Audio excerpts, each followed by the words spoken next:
I remember a long time ago when a good friend of mine told me there would be a chosen one.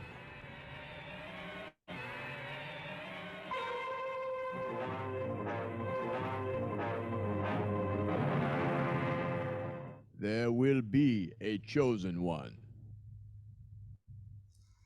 Then he told me of the significance. It will be significant. Welcome back to another episode of Front Row Cinema, a movie podcast for movie lovers by movie lovers. I am your host, TJ Trimboli, and with me, as always, my co-host, famed martial artist today, the chosen one himself, Mr. James O'Reilly. How's it going, buddy? It's going. Certainly going this week for this one. And each week we take a look at my 1,000 movies I've seen in theaters and we see how well it's aged, along with the hype surrounding the film, its box office analysis, and legacy in the film industry. So if you enjoy this kind of content, hit that sub button on YouTube, but leave that 5-star review on Spotify and Apple Podcasts. It's how you help the channel grow. Jim, what are we watching tonight? We're watching a movie that really makes me question if we should have people help us grow the channel. like it's like weeks like this, I really stop and think about what I'm doing with my life. You know what I mean? Weeks like So this, we're watching remember. Kung Pao Enter the Fist. Sorry, I didn't say the name right away. It's fine. It's yes. Unfortunately for all of you moviegoers out there, if you are as unlucky as we were to catch this movie back in the day, we were watching 2002's. We put 2001 in the rearview mirror. We're firmly into 2002 now, and we're kicking it off with the absolute January classic, Kung Pao Enter the Fist, written, directed, and starring Steve Odekirk. And Jim, this might be the king of all shitty January releases. Yeah, I mean, a January classic, I think, is a good way to put it because we've talked about that more than a few times. How these holiday movies crush it through like January and February because there's nothing else coming out. This is the nothing else coming out. This is it. It's horrible. Nobody wants to see it. Anybody who did probably regretted it. And It's like you could either go see Kung Pao Enter the Fist, or you can go see Lord of the Rings for like the fourth time. And yeah, right. And like, is that even a choice? Like, of course it's Lord of the Rings, right? well, somebody should get a time machine and go back to 11 or 12-year-old TJ and tell him that because he didn't get the memo. He unfortunately chose to see Kung Pao Enter the Fist, and now here we are, however many years later, having to rewatch it. Yeah, I'm gonna let you off the hook a little bit though, because I remember when this movie came out, I was very excited to see it. I thought it was gonna be very funny. And then I think I made it up to like the part when the girl with one boob like pulls her shirt down, and that's when I just turned it off. I was like, I can't take it anymore when I was a kid. Yeah, So like I'm gonna give you a little bit of leeway here because there you as an go. 11-year-old, it did look like an enticing movie. Bending an olive branch to me. Yeah, this watching this movie too, I think I wrote the note like multiple times. Like this movie was written by a 6-year-old for 6-year-olds. And we'll get Yeah. into it later, but like that definitely is like the through line throughout that movie. I don't have a DVD here. I don't own this movie, thank the Lord. So Oh man, we have to how did turn. you watch it this week? Plug a uh streaming service or something. I had to, of all the movies I had to spend money on to watch, this was the one. I paid three hard-earned dollars to watch this on Amazon Prime, I Hey, think it hey, was. don't forget the tax. Yeah, oh yeah. Three hard 3.99 after fees and processing. So I don't know. I usually use Voodoo and I got or which is actually called Fandango at home now. But okay. I usually use that and it comes out to like 4 and change. And there's been a couple where I've been like, man, I really wish I didn't have to spend that 4 and change. This certainly being at the top of that list. So I had to turn to IMDb here for our log line this week, and this is a log line that I'm just once again baffled by, and we'll dive into it right now. So it reads. Possessing the speed and strength of a hero since birth, the Chosen One, an orphaned martial arts phenomenon, swears to avenge his parents' death. as the unstoppable expert embarks on a challenging quest to take his sweet revenge on ruthless Master Pain. Loyal supporters of the noble cause join in. But formidable adversaries roam the unforgiving wilderness, itching to put an end to the heroic mission. Now, the ultimate showdown with the arch-villain is at hand. Can the Chosen One's fiery fists of fury stop the evil kung fu legend who robbed him of his happiness? And then it just ends. Yeah, I mean that makes the movie sound a lot better than it actually is. That's for So sure. yeah, two yeah, one this log line makes this movie sound way better than like this is not the movie that like the movie you're watching is not what that log like yeah, that log line is It's technically saying what happens in the movie, right. but that is not the movie. Yeah, it is and it isn't. Yeah. But then the last sentence is what throws me off because they start it with Ken, they're asking a question, but then they don't answer like the second portion of it. So, like they say, can the Chosen One's Fist of Fury stop the evil Kung Fu legend who robbed him of his happiness? But then shouldn't there be an or after that? Or will he like Or succumb to is that just the end of it? Is yeah, the that's just how it question? ends. They just write Ken who robbed him of his happiness with a question mark, and then it's just it. That's just the log line. And it's like Yeah, I I feel mean, like there's another sentence there. I don't know if they gave very much thought to what the or might be. You know what I mean? Like either on the log line or in the movie for that matter. There was like not many stakes. You know, I know you gave me the olive branch that this movie was, you know, appealing to 11-year-old kids, you know, our generation right around that time. Did you see this in theaters, having said that? No, no, I didn't. And I will get into why when we get into the box office, and I have a feeling that I am going to revoke my olive branch when we get there, but I did not see this in theaters. I eventually watched this at home, and like I said, I turned it off like not even halfway through. Fair, fair. Who Yeah, did you this see this with? of course, Big Rob and Zach. Like this is Yeah, a yup, this is this a is like Big Rob right and up your Zach's guys' yeah. alley. It's a Big Rob and Zach staple right there. Like dumb comedy. Like we're there. I'm shocked he didn't bring a date to this one because this would have been right up another perfect date alley. Yeah, yeah. After Black They did Knight, it. yeah. Yeah, and it's funny having watched it. Remember as a kid, I enjoyed that movie. I thought it was very, you know, like 11-year-old TJ was all about the stupid humor in that, and he laughed at all the low-hanging fruit. And having watched it now again as an adult, I actually texted Big Rob after watching it, and I apologized to him for Yeah. for making him take me and Zach to see that. Because I texted, I was like, "Do you remember taking us to see Kung Pao?" And he was like, "That like bad martial arts movie." I was like, "Yeah," and he's like, "Yeah," and I was like, "I'm sorry." What did he say? He hated it, huh? Yeah, he was just like, he's like, "Why are you apologizing?" And I was like, "Well, I just had to watch it for the podcast, and it's fucking awful. So I can only imagine how rough it must have been for you to sit through that with us." And he was like, "Yeah, it was pretty terrible." That's funny that he remembers it. It's like of all the movies to remember. But like I really vividly remember watching the beginning, like the first half of it too. It's like amazing how these really bad ones really stick out. Yeah, they stick with you like a bad case of crabs. Now, before we dive into the box office gym, you know, you were texting me, you know, right before we went on, and I've been patiently waiting all day, wondering what it is. But I hear you've got a really great piece of trivia for us tonight. I do. So there is a man who is really let me look up his credit really fast in this movie. And I'm going to need to go to all cast and crew, so bear with me cuz Oh he's wow, not he's real, yeah, he's down on the list. If you got to click all cast and crew, Yeah, so he's credited as Masked Fighter, and I am pretty sure where he's in the movie is when after he's not a baby anymore, after the chosen one's not a baby anymore, and he goes at like that does that first fight scene where everybody's like ganging up on him. yeah, I'm pretty sure this guy is in that scene. It's a man by the name of I'm gonna mispronounce his last name, but Chad Staleski. okay.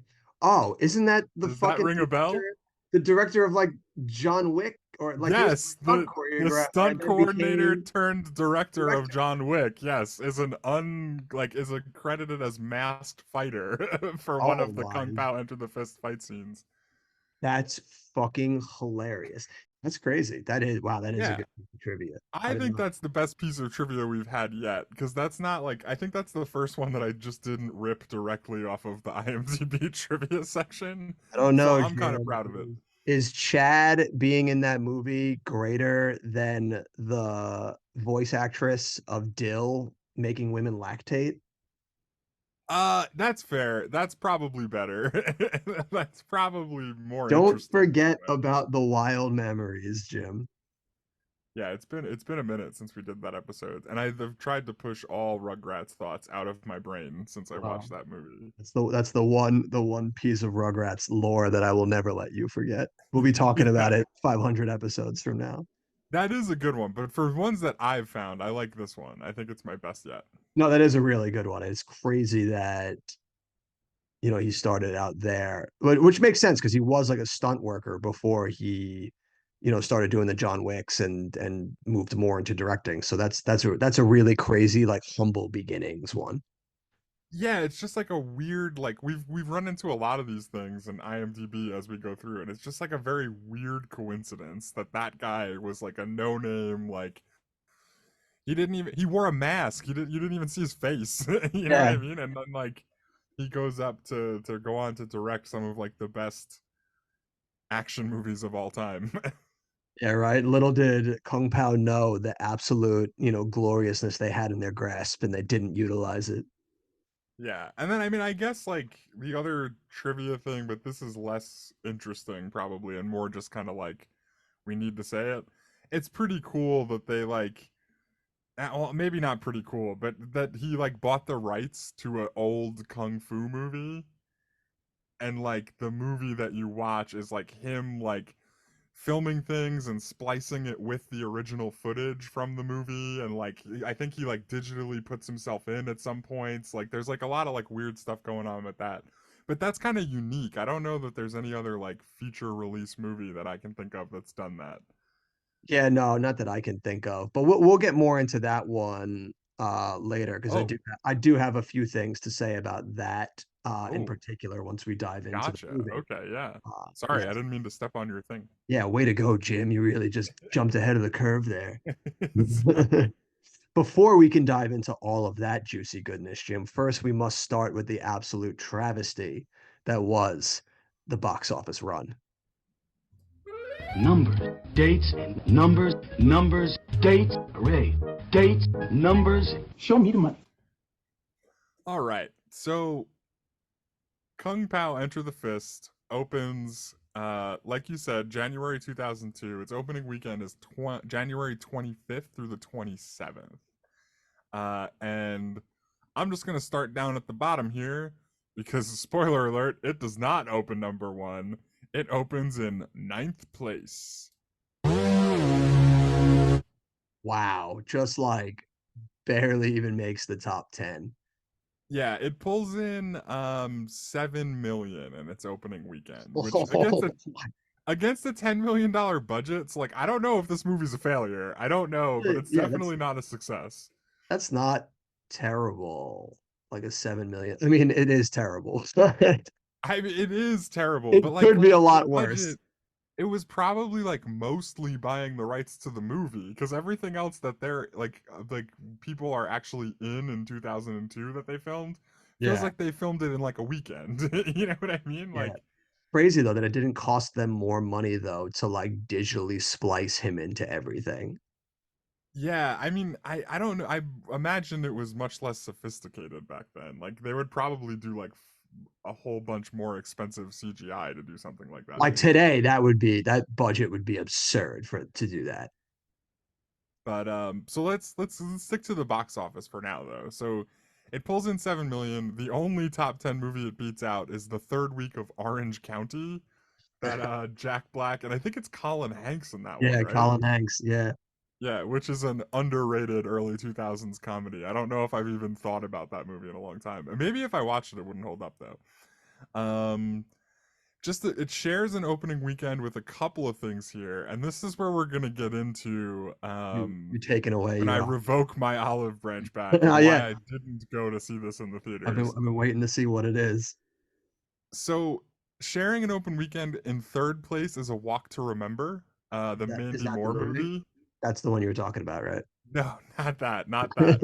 The one I'm talking about is going to come in fifth place with 11.4 million. Oh The wow, so Count that of doesn't. Monte Cristo. Oh Yeah, yeah, you that, blew it, dude.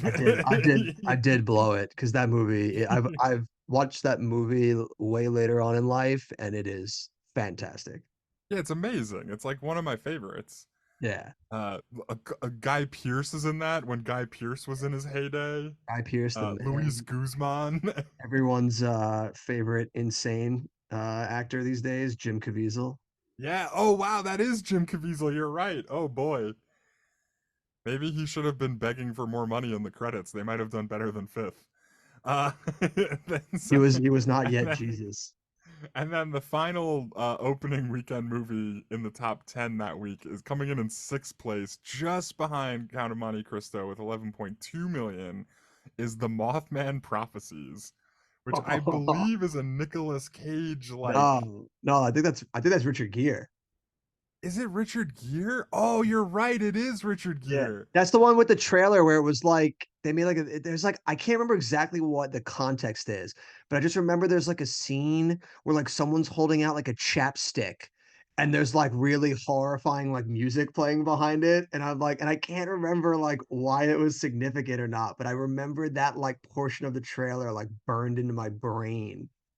Yeah, I don't know. I don't think I've ever seen the Mothman Prophecies, and I think I was It's confusing it with not the great. Wicker Man because it's like those are both like Yeah. weird, like supernatural, like cryptid kind of Yeah. movies. Wow. So none of the new releases took number one. What took number one this week then? So number one, was Black Hawk Down in its fifth week, Oh yeah, there we go. which honestly says a lot about the opening week, like the movies that opened this weekend. Yeah. At the That's not fifth a week of Black Hawk Down. that's not a bad choice as a consideration for the flick you missed, Jim. I can't believe missed that. Oh, actually, did you even Maybe. see that in theaters? No, I don't think I've ever seen that whole movie. Oh wow. Oh, Jim. Yeah, I maybe have seen like 5 to 10 minutes of that total, and so it's definitely not gonna be a Oh, flick you missed. that's a great movie. And then in second place, that out for Kung Pao's opening weekend, Snow Dogs with Oh, 13.1 million. there you go. There's a movie. The Cuba Gooding Jr. heartwarming comedy classic, Snow Dogs. No, what a great movie. And like, not very surprisingly, I'm not even gonna go into later weeks of Kung Pao Enter the Fist because it opened in ninth place, and I just don't really know what else to say I'm about gonna it. say like how long did if this movie made it in the top 10 for more than 2 weekends, I would be shocked. So, all right, well, let's talk about its second weekend just very briefly because that is gonna be its last weekend inside the top 10. But so it comes in ninth place again with a 45.1% drop with That's about 3.8 million. oof, oof, oof, oof, oof. And the only Ooh. reason I wanted to bring this up is because it beats out Orange County and it beats out another opening weekend for a early 2000s comedy extravaganza. Do you remember the movie Slackers? Yeah, with Jason Schwartzman and the guy from Final Destination.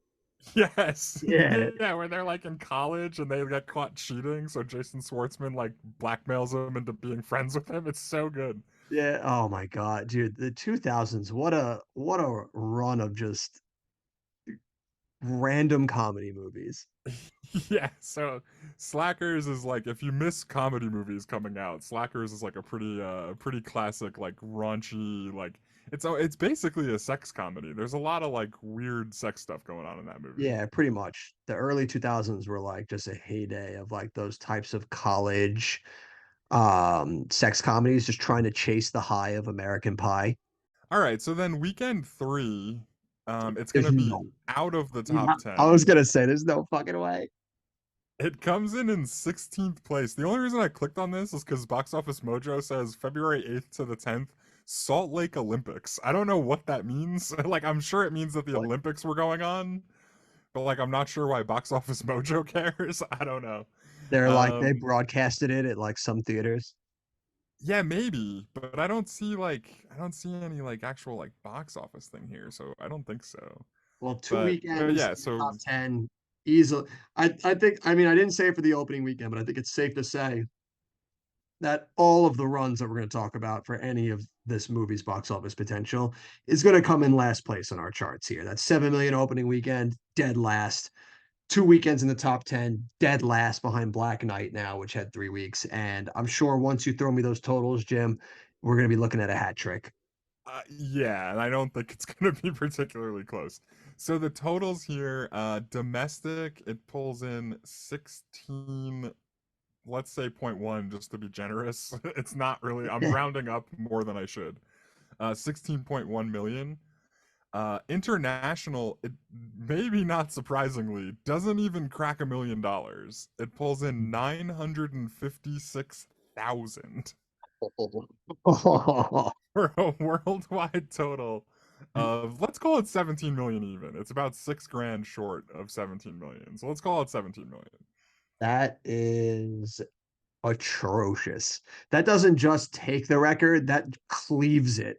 Like Black Knight was sitting at the bottom with 39.9. Like this Yeah, just right. like hold my beer, baby. It doesn't even get halfway there. Yeah. And I mean, like we said, $10 million budget. So, like, I'm sure that somebody was just throwing Steve Odekirk a bone and was like, fine, we'll release your stupid Kung Fu movie. It's going to come out in January. Like, This is a I few wanted to weeks cut to Mark after. Addy for some analysis here on the totals. His spirit is gone, but his stench remains. Thanks, Mark. Thank you, Mark. That's, I think you basically nailed it. Yeah, so did you want to get into likes and what we liked and didn't like, what worked and didn't work? Oh, I mean, we can get into our dislikes. I don't know if I've got too many likes in there. All right, I'm gonna I do. start with a like. So I do have one like, and I was going to save it so that like this isn't just a whole crap fest. Like I'll have something nice to say towards the end. But I have a sneaking suspicion that both of our likes are the same thing. Well, let's bookend it. I'll go first, and then we'll see like if it's not the same, maybe we'll save yours for the end. So like Okay. after we blast it for a while, and then we Oh, can be I'm like, but gonna okay, it blast. was. I'm a big fan of like just like silly shots in movies. And Okay. I think we brought this up in our like year review episode. There was a shot in Five Nights at Freddy's where they like cut to the guy like giving like a big thumbs up as they fall back, and I just thought that was the funniest thing. Yeah. So there's something similar in this movie for me when he's doing like the gopher nunchucks, and it cuts to like a close up of one of the gophers, like, and he's just like, eh. That really got me, dude. I was cracking up. Like, that was like really what killed me. And that's about like the only thing I liked about this. I mean, like there was definitely some parts that made me laugh. But overall, I feel like maybe more than half of this movie is like a really like a joke that was tired even in 2002 of like, huh? Kung Fu movies have really bad dubs. You like their lips move funny and then they don't say the words don't match. Yeah. Like, Well, this is a movie that screams that there was no need to make it a feature and should have just been like an SNL skit. right, exactly. Yeah. Like you can get like 5, 10 minutes of jokes out of there, really mine it, and then move on. Like, but when you're stretching this thing out to like 90 minutes, by the third scene of their voices not matching and him doing like a weird like squeaky voice for them, you're just like, I'm over this. Like, please stop. Yeah. Yeah, exactly. I mean, like, if he made this in like, I don't know, like 2012, this would just be like a YouTube video. Like he would have he would have just like Yeah. made like an 8-minute YouTube video and called it a day. And like even 8 minutes seems like a lot, you know? Like I don't Yeah. know that I could watch like an 8-minute YouTube video even back then, you know? Yeah, this movie runs tired so quickly too. Like even in the first scene, I was the second they start doing the baby shenanigans where the baby's running around and the weird CGI like pissing on him and stuff. Yeah. I immediately looked to see how long the movie was. I was like, oh dude, like this is gonna be rough. Like Yeah, it's so stupid. And like the poor Master Payne got beaten up by a baby. Like and then like that guy was like the big bad villain for the rest of the movie. It's like he got beat by a baby. right? Like How am obviously I he's gonna supposed to believe he's this big kung fu master? Yeah, or like we gotta wait for the chosen one to be an adult to beat him. Like we just saw the baby, like the baby chosen one own him. Like why do we need to wait? Like we're done here.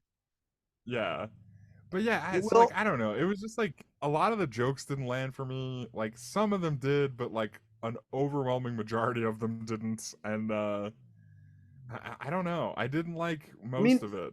for me too, like, and the times that I did laugh, I wasn't sitting there laughing like that was a good joke. It was almost like I had just been beaten into submission, and I was just like they just gave like I was like, was that a good joke? Or I'm just so starved for actual comedy that something other than just the stupid like mismatched voices worked for me. Cause like I laughed at the scene when the baby is tumbling down the hill and comes to a stop, and the woman picks it up and she's like, "Oh, little baby," and then she throws it down the rest of the hill. And she's like, "Bye bye." Like that made me Yeah. laugh, and I was like, I don't know if I'm laughing because it's actually funny or if it's just because I hate that fucking baby after that first scene. Oh, I mean, come on. Babies rolling down hills is funny. Like Yeah, it is funny. that's And then I laughed at this one, but this was more to just my immaturity than it probably actually being a good joke. Was I don't remember the scene because I just wrote down just the line of dialogue, but I think it's when he's talking to Wimplo at one point, and Wimplo just says, "I go pee pee standing up." yeah, yeah, that one got me too. But like again, it's what you said earlier though. It's just 6-year-olds. Like it's like a movie written by a 6-year-old for a 6-year-old. And like there is still that like inner child in me that's like, ah, yep, he goes pee pee standing up. Ah. But like it's so stupid. And like you called it before, it's low hanging fruit, you know? Yeah, the whole entire movie is low hanging fruit. Like that, you have the scene where the like master legend that he's gonna train under is like talking to him, and like a fly goes into his mouth and he starts Yeah, coughing. yeah. And it was like they do that like 3 times. It's like, dude, just stop. Just please stop. Or like the one of them's got like squeaky shoes. Like it's just the lowest sorts of jokes that you could possibly do with this, that you're just I'm dead by the end of this movie. Like by the time we got to the fucking French aliens, I was like, I'm so done. Like, just please put a bow on this. Yeah, like just let it be over already. Like and like dude, what was up with the tongue thing? I didn't Yeah, like it wasn't funny. It was just like creepy looking and I didn't understand like what the joke was, you know? yeah, like because they were like that was his like inner power, but it was like what like why though? Like what like for what purpose other Yeah, than to like how just like a weird like tongue eyes. Like it was, yeah, it was so bizarre every it time was they a did it. face on his tongue that had its own tongue, which is like again, way more like just off-putting and unsettling than it was hilarious. You know what I mean? And And like, like I don't know how like maybe he was just on a shitload of drugs and was like, "This is funny," you know? But it was not funny. I didn't like it. I did not like that either. And the second it first showed up too, I was like, oh great. Like, all right, well, here comes the joke where like he's obviously gonna sleep with somebody and like he's gonna be like a great pussy eater or whatever. But then none of that ever happens either. So I still am sitting back and I'm like, what is the purpose of that? Like, why is it there? Yeah, and I mean it pays off in the movie, but like even the way it pays off in the movie is stupid and like I get that the point of the movie is that it's stupid, but it was like stupid in a way that didn't really like make me laugh, you know? Yeah, no, absolutely. It's really, really bad. One thing I will say though for Steve Odekirk is he looked pretty ripped for this. So once he wore his shirt off and he was pretty jacked. Yeah, I mean that's okay, that's fair. He Is that hit a thing you yeah, liked? he put in the work, man. It looked like he got at least some muscles for this role. That dude, that's the scene too when he like I think that's the scene that you were talking about that has Chad in it as the masked fighter. And you know, we talk about so much of this guy going for these easy, tired jokes. And you know, one of the biggest staples of kung fu is the quick close wipe from like far away to close while they do like a scream, Yep. and they do it to like the bad guys, and then they do it to Steve Odekirk, and then they do it to the bad guys, and then they do it to Steve Odekirk, and he does it so many times to the point where you're like, oh, okay, like I get the joke. You're like, yeah, that's a good one. And then he keeps going to the point where you're like, all right, are we done yet? You're gonna keep doing it? Like, and they do it. You're like, okay, you're gonna do another one. Like, are we done yet? And he just keeps doing it. So like, like any joke that he could even think of to do in this, he's beating a dead horse with it so much. Yeah, but like that horse was dead before he even filmed the movie. You know what I'm saying? Like that, like the same thing with the dubs. Like I feel like there's nothing original about that, or like interesting, or like uniquely funny. It's just like, hey, you know this thing you've heard about kung fu movies as a joke forever? You want to watch it? It's in my movie. Like it just like I don't know. It just didn't really land for me, even at the beginning. He's like, I'm going to do a whole 90-minute segment on that joke, and it's going to be awful. Yeah. Yeah, We'll it's say though, go for Chucks, 10 out of 10. so yeah, the Gopher Chucks did it for Jim. I'm expecting you to be jumping from the rooftops here, Jim, because you're going to take the lead 3-2 now. Ah, There is yes. there is Oh a my God, Matrix I forgot. there is a Matrix reference in this I went movie. I went nuts when it came on. I was like, "Oh my God, yes, Matrix." Yeah, he did the Matrix gunplay, the bullet time with the stupid fucking cow. Yeah, which again, by 2002, tired. It's so tired. It's so So tired. Also, like it's so funny how bad that cow looks. I mean, that's like the third movie that we've done on this podcast that did the Matrix bullet time thing. Yeah, yeah. Well, the Matrix came out, what? It was 1999. Yeah, Yeah, 99. so we're 4 years into the Matrix at this point, and we still haven't even gotten any of the Matrix sequels yet. So this is really tired at this point. Yeah, 100%. Yeah, it's like, 'Cause, and like I said, we've only done like what, like this is how many movies? Like 20 something, yeah, like 24, 25, somewhere in there. something like that. And like out of those, we've already found three that did it. You know what I'm Yeah. saying? So it's like if you're the last one to do it, you're kind of like, I don't know. I'm bored of it already, and I'm like, and imagine how bad it would have been in 2002. He does it with the fucking milk udders.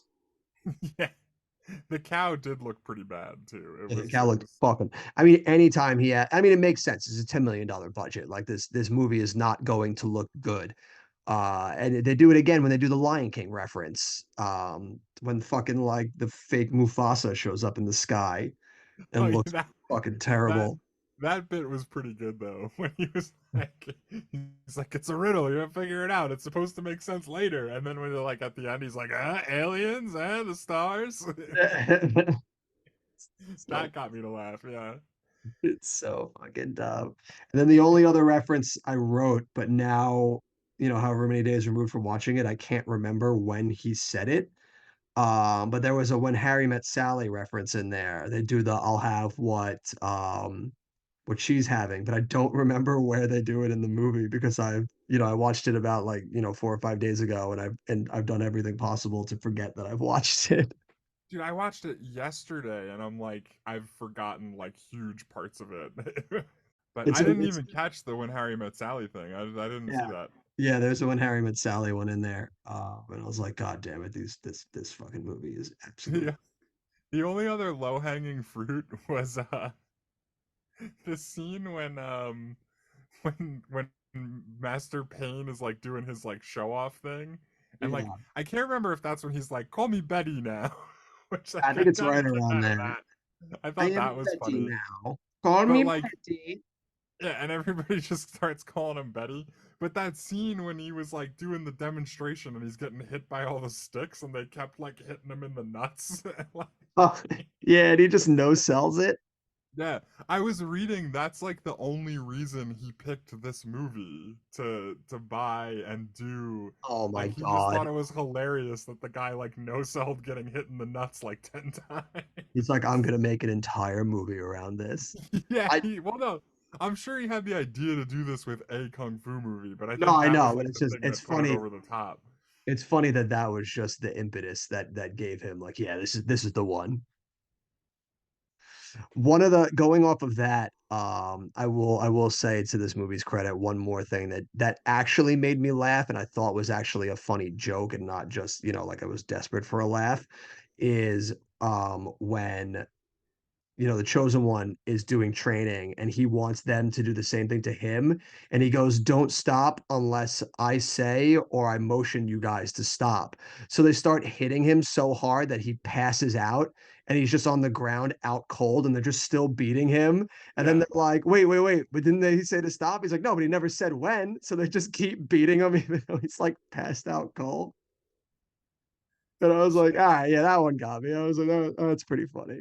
Yeah, it was You okay. It's clearly just it see was it on the very face. predictable that that's what It was going to is. happen. You know what I mean? Like It and is. there wasn't anything like particularly interesting or twisty that was like, "Oh man, I didn't see that coming, but it's perfect for this." You know, it was just like he just got hit with sticks a bunch of times. Yeah, but listen, sometimes Jim, it's all you need. Yeah, I If mean, don't get me wrong. I'm the one who thought it was funny that the guy was no selling getting hit in the nuts. So yeah, so it was just very very very stupid. But I guess to me I'll bookend this with yeah, what's your like? What did you like about it? my like. Well, so you kind of did spoil it already before we did the box office. Oh Is no. I will like I'd give this movie immense credit for the way that it shot the movie to splice him into it because it like that is the best looking part of the movie. Like it never looks noticeable that he's not a part of it. Like they spliced it really well, it feels like. Because there's plenty, like all the time I'm watching this, there's never really a scene where I'm like, yeah, this looks like really badly spliced. Like when they were showing the footage during the credits and you were seeing like how they filmed it and how like it went together in like post afterwards, I was like, that's really cool movie magic. Like that's impressive. I gotta give them credit for that because that is like really cool, like the way they did that. Yeah, So it's like so it's so interesting because I do think it looks good mostly. Like um he like matches like the grain of it a lot. Like you know how those old that's what I'm cartoon movies saying. are Yeah, like like really he grainy? Like like that so like that stuff all works, but I don't know. I feel like part of the reason I really don't like this movie is because like I get like this weird uncanny valley feeling about the whole thing. You know what I mean? Like I, something about it feels like so off with him being digitally in there. It's like it doesn't necessarily look bad, and I do agree with you that it's pretty cool that they did it and that they tried it and that it worked out as well as it did. But like I don't know, I get like this weird like uneasy feeling about it. I don't know how to explain it other than that. It sounds silly when I'm saying it now. no, I can get that. Do you think that you had that feeling because you knew of that going in? Like, do you think if you went in and watched this movie and had no idea about it, that you would have been like, no, those are two different movies put together? I don't know, maybe. I mean, like, I think so, because I'm. The other thing is, I want to say that he looks out of place because he's like just like a very generic Los Angeles white dude in like a 60s kung fu movie from Hong Kong. So like that's part of it. But then even like in those old Bruce Lee movies, like Chuck Norris like fits in, you know what I mean? Like there's just something like I don't think they got it quite perfect. Like it's close, but like it's noticeable to me that they did put him in there, you know? They did something. Yeah, they did some tomfoolery with him to go in there. Interesting. Yeah, because I didn't feel that at all. Like that was like one of the few things while watching at the end that I was like, oh wow, that's actually like super impressive. And I wonder if for me I was just beaten into submission to the point that I just like couldn't care less what was happening in the movie, that I didn't have that feeling of like this looks weird, and that I was more just like, can this just be over? Yeah. Maybe. I mean maybe like maybe it is because I knew ahead of time that he was spliced in.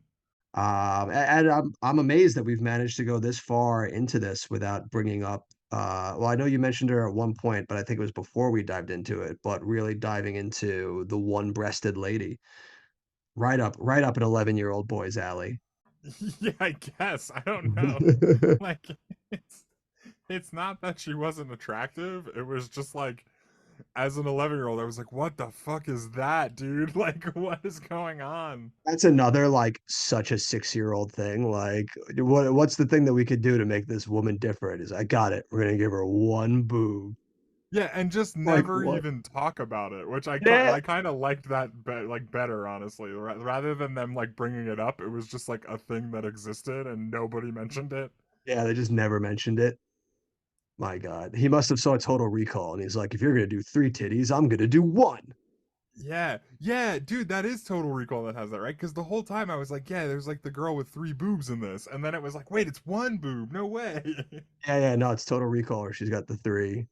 She's got the 3 sets. It's 3 old punching bags. um, yeah, but I don't know, dude. I don't really have much else to say about what I liked and didn't like. There's just not really a lot to sink your teeth into on this movie. Yeah, It's that's kind of very surface level and very very shallow. silly, and that's about it.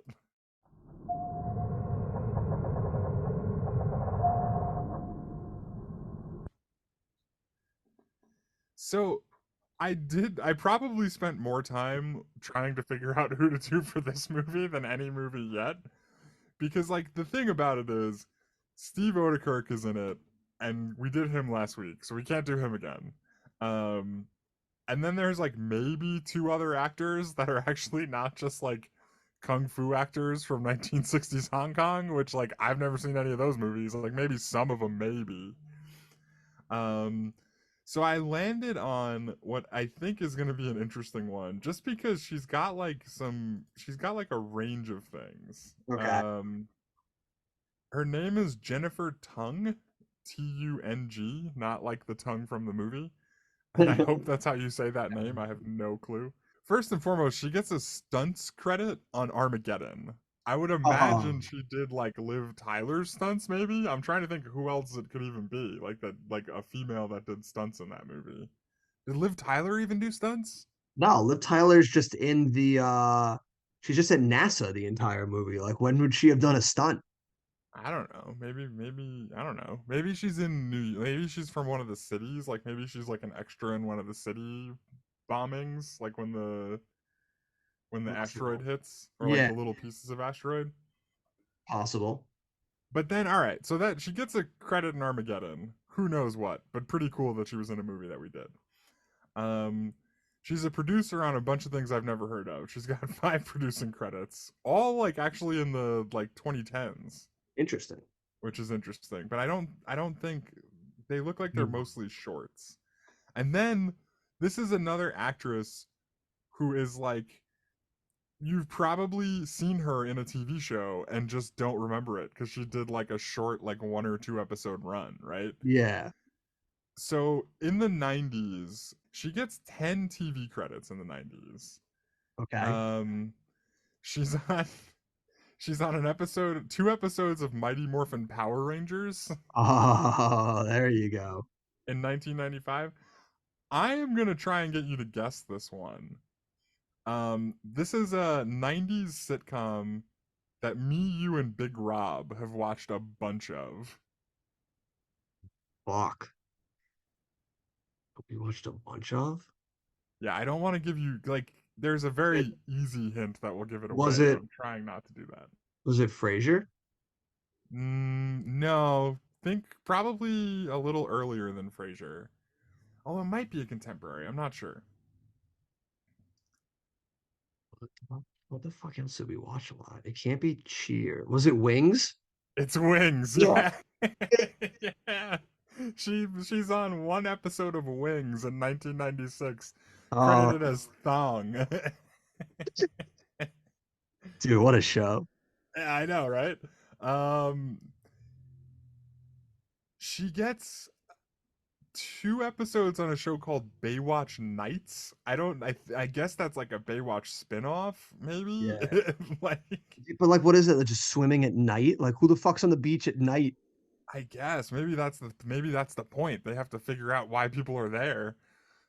Like, hey, what are you Just doing? It's dark out here. a bunch of people necking on the beach at night. They got to stop them. That's Yeah. when all the drug deals go down. She gets 40 episodes on a show called Masked Rider from Oh, 1995 to 1996. But the interesting thing here is the character's name Nefari is the same as the one in Mighty Morphin Power Rangers. So I'm not sure if Masked Rider is like, I don't know what it is. If it's like a ripoff of of Power Yeah, Rangers, I Power don't know. Rangers. Because like, there's no way they made that a spin-off, right? No, I don't think so. Maybe it's just a coincidence that it's the same character name. Uh she gets one episode on, let's see if you can guess this one of the late 90s best teen dramas. Dawson's Maybe Creek. mid to late 90s. No, I was gonna say your only hint is it's not Dawson's Creek. This credit is in the Oh, late 90s, but I have a feeling this is like late in the show's run. the 90210. It's 90210. Yep.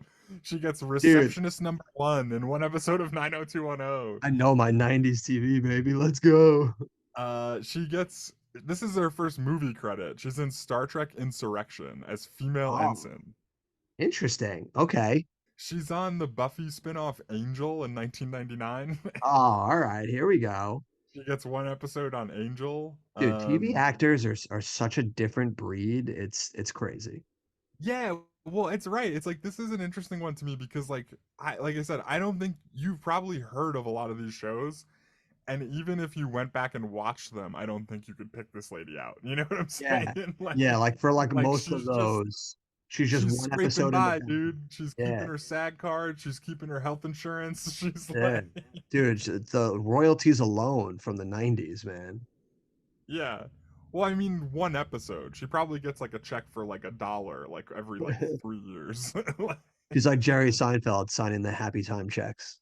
Yeah. All right, in 2000 she gets one episode of another sitcom that I don't know if you were really big into. All right. But I'll give you a hint that may be easy. It's like one of like Adam Sandler's like hang around guys kind of. And he probably gets bigger than that at some point. Like he's probably like the most successful of Adam Sandler's hang around guys. Fuck. Well, it's not Kevin James, right? Because it's not. Is it It King is of? Kevin Oh, James. so it's King of Queens. Yeah, it's King of Queens. Oh, Yeah. okay. No, I love King of Queens. That's one of the few things of Kevin James's that I really enjoy. I like him. I like that show. Yeah, and then I'm gonna try and not get too bogged down here, but I'm just gonna go through and list off some of the like more popular shows that you've probably heard of that she did like a little spot on. Okay. Alias in 2002, Nice. NYPD Blue in Dude, 2002, one episode. gotta do your stint on those, man. You're not a TV actor unless you've been on like that or NCIS. Oh, dude, she gets them all, dude. Like maybe not all of them, but she gets a lot. She does one episode on Jag. Do you remember Jag? Oh yeah. Yeah. And that's in 2003. One episode of ER in 2003. Nice. She does 2 episodes of Charmed, which is Oh, another just okay. All like right. TNT staple. Just like there was a while there where TNT was just like the Charmed network from like 8 a.m. to 12 Yeah. p.m.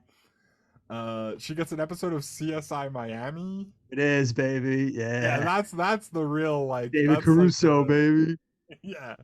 And that's really it. That's like all the ones that I think you've probably heard of, or at least the ones that I've heard of, that I am projecting onto you as having heard of. But hey, that's a solid TV run right there. Like never the bride, always the bridesmaid, but steady work. Yeah, maybe more like the girl who like got invited but couldn't bring a +1 and like got to sit in the back. Like Gotta sit not at quite a table bridesmaid 19. either. But yeah, I think that's IMDb deep dive for this week. Honestly, that's not a terrible one. It is way more interesting when we find those in the weeds people and like it is always good sometimes when you get your A-listers that you can dive into, but everybody knows the A-listers body of work. Yeah, and It's I much more mean, exciting diving into these ones that you wouldn't normally like think of an extensive body of work and be pleasantly surprised. yeah, and that's kind of why I like to play this or that with the A-listers because like if if you're doing like Mark Wahlberg, I'm not breaking any news to you about what movies or TV shows Mark Wahlberg has been in, right? Like it's Yeah. like Yeah, like we've all but for followed ones along, like this, it's like an interesting like person to dive into who like I would bet most people haven't heard of, and it's like, oh yeah, she's got some cool credits. Yeah, like you've probably seen her in the background of a show you've watched at some point in your life. So kudos to you, girl. But all right, Jim, Cue up my boy, dig him out of his grave. It's time to dive into some star ratings. I'm Roger Ebert. In a scene from the best film of the decade. This is a great film. Sure, but Did you say dig him out of his grave? Jesus Christ, man. it's been dead long enough. You can make that joke. God, respect Ebert, dude. He's the GOAT. I do respect Ebert. Ebert's the guy. All right, I, so I'm gonna start my rating with a question that I know that I've asked before, but I want to see where we landed on. Can you give a movie a 0? Like, is that allowed? we never really explicitly stated. So I would say, yeah, if we're gonna be able to do a 10, you should be able to give it a 0. I tend to save zeros for movies that I can't even finish. But I think a 0 I should be on the table with everything else. So I did if not you think this movie is realize what? I did not realize that not finishing the movies was an option for the podcast. No, it is not. You should watch. You should always Right. So finish that the can't be movie. the criteria for giving a movie a 0, because then Well, nothing will no, get I a think 0. that's usually what I would, assert zeros to before, we started doing this. So I do think we should be able to give zeros. So maybe in the same way that, tens are really reserved for top of the line, maybe we reserve our zeros for the absolute worst of the worst if we're going to go that route. But Yeah. I do think a 0 should also be on the table. Yeah, if I was gonna give it to any movie, it'd probably be this one. Real quick, last night when I was watching it, like usually Alyssa falls asleep before I do. Yeah. Um and so like and she likes to fall asleep with like something like a TV or something on. So I was like, "Oh, I'm watching the movie. Like, do you mind if I leave it on as like the thing while you fall asleep?" And she's like, "Yeah, that's fine." And like I made it like 3 minutes into that before she was like, "Can you go in the other room and like turn that off?" Like I'm gonna put on like Friends. Like she didn't even make it through one scene before she was like, "Dude, I actually don't turn that on." Like She was like, I'm trying to fall asleep peacefully, and this is just really upsetting that. yeah, she hated it so much. Like it's Dude, like uncomfortable. she couldn't risk that movie infecting her dreams, man. It's like you fall asleep listening to that. Next thing you know, you're fighting a cow, like you're making Yeah. really slightly stereotypical like Asian jokes. Like you're like, I can't fall asleep to that. Get that out of here. Yeah, absolutely. So, all right, I That's mean, actually like a I perfect review right there for this movie. You should have had her come on and give that review because that's a perfect summation of yeah, the movie. yeah. She's actually at the movies right now. I don't know what she went to Oh, see. interesting. Yeah. Oh man, curious to see what she went to go see. So yeah, I don't know. I'm like torn, dude, because like I think this is like the shit or get off the pot moment for giving things a 0. Like I think if I was gonna give anything a 0, it's this movie. And if I don't give this a 0, what am I possibly going to give a 0? You know what I mean? Yeah, but I think there's still things down in the pipe that could also earn that 0. But I mean, hey, if you're feeling it, throw it out there. I am gonna give it a half a star because it Uh, did make me chuckle a couple times, and I understand it's supposed to be stupid. Like you can't judge it too harshly, but just like overall, I didn't really enjoy myself, other than like a few quick yucks, you know. yeah, I feel that. I'm right around there with you. I'm going to give this movie 1 star. um Part and parcel because talking about the bit of movie magic that the little care that they went in through there to actually make it look cool the way that they spliced all that together, and for the 1 or 2 times that it also made me chuckle. But this movie was painful. This I think this is the first movie we've done or that we had to watch that was legit painful to watch. Um, Rugrats might have gotten there for me at a couple points, but this one was more painful for the, sure. like this one was painful. I remember I watched this one on my computer, which I don't normally do. I usually watch them on my like living room TV. Yeah. And I remember there was a point where I like clicked the mouse just to see how much time was left, and I was like, "Oh my god, how is there still 45 minutes?" Like, it can't be. Like, it just can't be. Yeah, So yeah, it was very painful.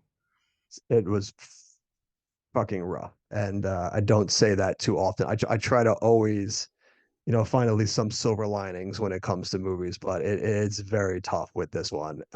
So it earns a very well deserved 1.5, which is good enough to put it in last place now, beating last week's movie, Jimmy Neutron, which sat in last place with a 2. We now beat it. So Steve Odekirk really Wow. enjoying a double duty at the bottom of our list here. Wow. Yeah, it's sorry, buddy, but In 2 weeks, we've only managed to rustle up 3.5 stars. yeah, not it is yeah, it's been a real hard fall since doing the Lord of the Rings. The only thing I'm hanging my hat on here is if we're in 2002, Spider-Man's gotta be coming. It's gotta be coming. Yeah, there is light at the end of the tunnel, Jim. There are some good movies on the horizon. And I think we've gotten through the worst of what we'd have to sit through right now. That Jimmy Neutron Kung Pao combo, that was a really tough, back to back week right there to have to do. And I think we're gonna turn it around with this next movie. So my hint for you for next week, I'll give you maybe two. Um, so it's comedy classic in our Like in our friend group. an actual comedy classic or like a Lost in Space sci-fi classic comedy classic. Well, I mean, it didn't do well in theaters, but in our friend group, we loved this movie. It was to us, it was a comedy classic, and it Okay. features a comedy group that was near and dear to our hearts growing up in high school. Oh, I think I'm on to you. It's Broken Lizard, right? Is that what they were called? They were called Broken Lizard. Yeah. Okay. So it's got to be Super Troopers 2002. Beer Fest isn't until much later. Beer Fest, I think, came out. We were seniors, I think, when that came out. So that was a perfect time for us to go out and underage drink. But yeah, we're doing the debut movie from Broken Lizard, Super Troopers. Nice. I still like that movie. I haven't seen it in a while, but I still like it. No, I remember loving that movie. We watched it so much when we were younger. I still quote that movie so much with Zach and with some of the guys all the time. So I'm the same way. Yeah. It's been a minute since I've watched it, so I'm super excited to watch it. And I'm I gonna make am I'm gonna make sure that I watch it alone too, because I'm not letting Heather ruin another comedy for me. Oh, what was the last one she ruined? I'm dying to know. Um, what was the last one that she watched? For the pod, I think the last comedy one she watched with the pod was Scary Movie, and she hates parody movies now. Oh, okay, fair enough. And then she also watched A Knight's Tale, and she didn't like that either. What? Yeah, so I was like, I'm done. I was like, I don't want you watching these with me anymore. Who doesn't like A Knight's Tale? Jeez. And she called it a dude's movie. What does that even mean? Maybe it is a dude's movie. I am a dude. I don't know. Yeah, that's I that's I thought she fair. was gonna love that movie. I real like when you picked that movie, I thought that was gonna be right up her alley. And then she was like, "Why do you show me these dude movies?" She's never I recovered from me showing her Sin City. That really set her off. Yeah, well, that movie kind of sucks, honestly. That movie was a dude's movie. Like when I was 16, I loved it, and then I watched it again recently. I was like, "What the fuck was I thinking? Like Yeah, this it movie's really is a horrible." dude's movie. Yeah, and I did the same thing. I showed it to her because I remembered as a kid loving that movie, and I hadn't seen it in forever. And I was like, I could watch that again. Let me show it to Heather. She'll probably like that. It's like noirish, like detective shit. And then like Yeah, we're watching it, and she's like, "This is fucking awful." And in my head, I'm like, "No, I got to defend it because I chose it." But also in my head, I'm like, "Nah, yeah, this does kind of suck." it is kind of awful. Yeah, see, this is why I don't like getting other points of view because now I'm like questioning whether A Knight's Tale is actually good. I don't like Oh this. no, Jim. We know movies. A Knight's Tale is good. She doesn't know what she's talking about. And with your especially with with your with comedy. perspective and experience that I don't really can't really relate Yeah. to. You have different opinions. How dare you? How dare you, sir? But yeah, she's very specific when it comes to comedy. So at least when it comes to comedy movies now, I'm not showing her Super Troopers. I don't need her shitting on that for me right now and trying to ruin that. Yeah, I'm also interested because, like, of the Broken Lizard movies, I think this is the one I've rewatched the least. Ooh, interesting. I'm trying to think. I mean, the ones I watch the Fear Fest most is are like probably the one Fear you watch the Fest. most, right? Yeah. Yeah, and then I'm a big fan of Club Dread. Oh, well, just wait, because I saw Club Dread in theaters, so we'll get there. Yeah, I like Club Dread a lot, so So I so do watched I. that one a good amount. Oh, nice. So yeah, so it'll be fun diving back into Super Troopers and the Broken Lizard boys. So make sure to tune back in next week when we dive into Super Troopers. Let us know down below in the comments if you were another poor unfortunate soul that has sat through Kung Pao. Let us know your expert opinions on such a January classic. And we will see you next week. Jim, do you have anything to leave the people with this week? What's your No, recommendation? I'm trying to think if I mean, I've been rewatching like Gotham, but that What'd show you ended like 6 years ago, so I don't know if that's rewatch it? really what. Never watched it. That's the obviously but it's like it's about the police department, right? It's not about Batman. Yeah, it's like when Bruce Wayne is a kid, so it's like mostly about Jim Gordon as a detective before he's Isn't like the it? commissioner. Yeah, But like isn't there's still like all kinds of Batman characters in it. Like the Penguin's in gotcha. it, the Riddler's in it, and they're not quite the Penguin or the Riddler yet, like in the show, you It's know? like them like cutting their teeth and like discovering like Yeah, basically. And like Bruce Wayne is a big character in it. Like Catwoman's a kid is a big character in it. Like it's a lot of like winks and nudges. Like, you ever heard of this person? Look at them. which is so funny because like it almost reminds me of like Muppet Babies because it's just like why would like the teenage versions of them just all be still or like it's just weird that it was like oh yeah we're following Bruce Wayne as a kid. It's like but we're also gonna see Catwoman as a teenager and it's like what like okay it's like and then here's the Penguin and the Joker as like young men like cutting their teeth. It's like I guess like okay Yeah, like it's seems better than you weird but might think. sure. It sounds really hokey, but like it works better than you might think. It's like fun. It's like closer Isn't to the Tim Burton Batmans than it is to anything else, is how I would okay put it. okay and Like it's isn't very like weird and goofy. okay. All right. Yes. That doesn't sound so bad. Jim Gordon, isn't it the kid from the OC? Yeah, it is. Amazing. And he Amazing. also played like in this show called like Southland, I think it was. Yeah. And then Like doesn't he's he like have a like a cop in partner or that. something as the guy from Grounded for Life? Yeah, Donald Logue, dude. Yeah. Yeah. Yeah. Yeah. Yeah. Yeah. He I remember plays like. seeing like Do you remember in Batman the animated series, like I what the heck's his name? Is it? No, it's not Harvey because that's Harvey Dent. Like the partner that like the skeevy cop that's like going around like in Batman the animated series, like the old one from when we were kids. um He's I always mean got like the fedora hat on and like the yeah, trench yeah. coat, and he's like a real scumbag. Like that's who Donald Logue plays, and him and Jim Gordon are partners back then. Gotcha. Gotcha. Okay. Yeah, I know who you're talking about. I couldn't like give you the name of the character, but Dude, I I'm know what literally you're talking watching the about. show and I don't know his name. Like, I like watched an episode this morning and I couldn't tell you his name. That's very funny. All right, yeah. So there's a recommendation for you people out there is Gotham for any of you Batman lovers if you haven't Yeah, but watched it's it. like it's a stupid recommendation because it ended in like 2019. It's just like a random like HBO Max rewatch But for me. if you missed it first go around, you can catch up. You could watch it if you want. I mean, not every recommendation's got to be like a an absolute slam dunk, right?